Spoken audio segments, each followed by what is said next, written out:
Welcome to Deep or Nothing with me, Stacey-O, a podcast where we explore the art of deep thinking.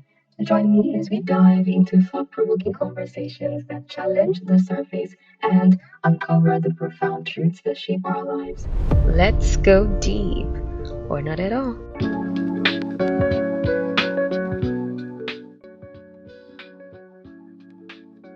Hi everyone. It's been a minute. I know I do apologize for the silence. A lot has happened since the last time we were here together. And life happened. I can't wait to tell you all about it. But right now, I'm super excited that we are back. And I didn't want to return with something light. I wanted to start with something that has kept me up many nights.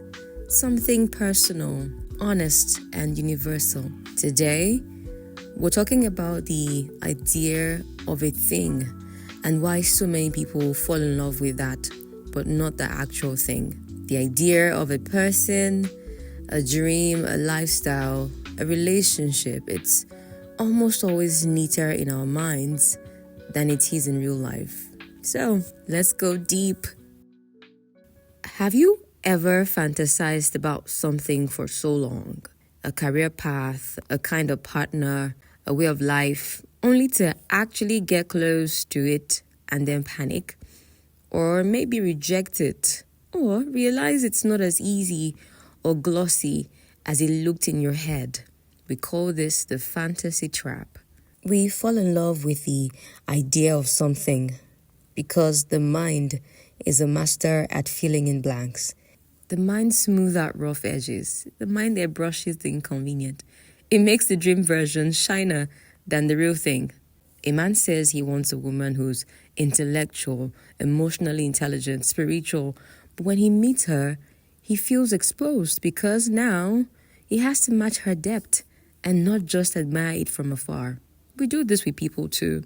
We project what we need onto them. We ignore their reality and we idealize their possibility. And, it's not always malicious. Sometimes it's just that we don't know what we're doing it. Let me share something personal. I've often felt like people loved the idea of me more than the reality of me. Maybe not loved, maybe love the idea of me more than the reality of me. I check the boxes. I'm thoughtful. I communicate deeply. I show up with intention. But still, I've had people pull away. And not because I wasn't who they imagined, but because I was. And sometimes the reality of someone else's fullness, consistency, or someone else's truth is too heavy for people who haven't made peace with their own. It's not always about you. Sometimes people walk away because they meet your reality and realize they only ever wanted the trailer, not the full movie. Psychologically, what's happening is called idealization. It's when we elevate something or someone in our mind far above what's realistically sustainable. The moment reality enters, flaws, routines, effort, disillusionment kicks in. And it's rooted in how the brain works. Our mind can stimulate and visualize things powerfully. It gives us dopamine, a reward when we daydream. That's why imagining is pleasurable. But reality doesn't reward you with fantasy dopamine. It rewards you with growth, discomfort, and the slow joy of real things. So, we often chase ideas, but the real test is, can you commit to the reality of what you said you wanted? And that's where life choices and self-honesty plays in. This doesn't just apply to relationships. It applies to life paths, career choices, and ambitions. You say you want to be a CEO, but do you want the 4 a.m. meetings? Do you want the sleepless nights, the responsibility of feeding other people's families through payroll? You say you want to marry someone emotionally mature, but are you ready for them to lovingly call you out when you're not being your best self?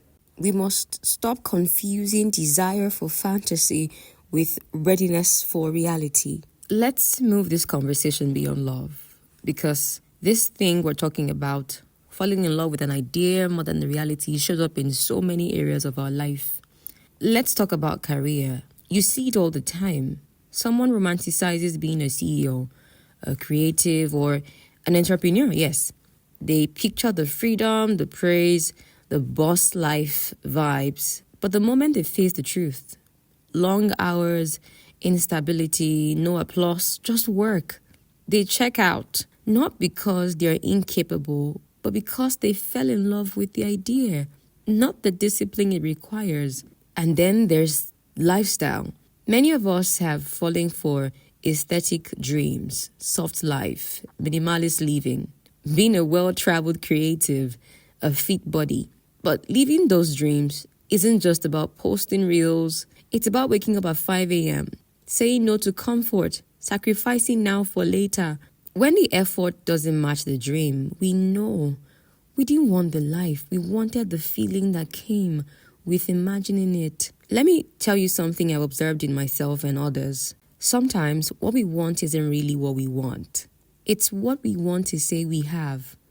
We want to say we're building, but we're not building. We want to say we're focused, but we're not.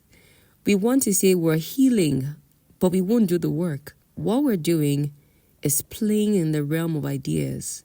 And the moment reality calls us to act, we pull away.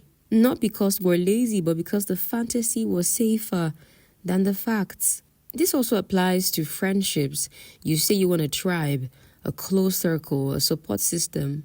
But true friendships take honesty, vulnerability, availability. You can't just say you want people who get you if you've made yourself emotionally unavailable or overly curated. You can't only want community when it's convenient. The hardest thing is not dreaming.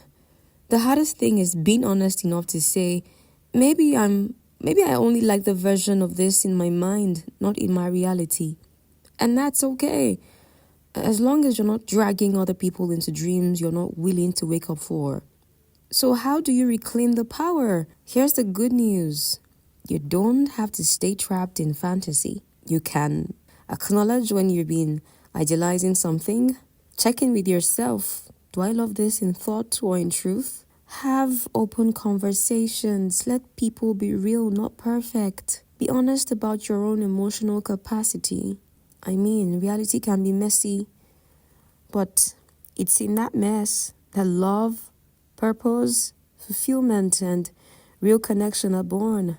I don't ever want to live in fantasy, no matter how beautiful the picture is. I want to walk in reality, knowing that I'm ready for reality. And it's easy to desire the look of a well-connected, mentally grounded person. But the work that builds that identity, that's what reveals whether you're ready for truth or still addicted to perception.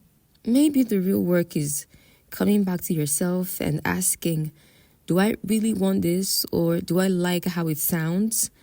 Am I in love with the thing or how it makes me look? Do I crave the journey or just the destination? And if the answer hurts, don't run from it. Clarity is a gift. It helps you stop chasing illusions and start embracing honest desires. Desires you can commit to. Desires that can hold up under pressure.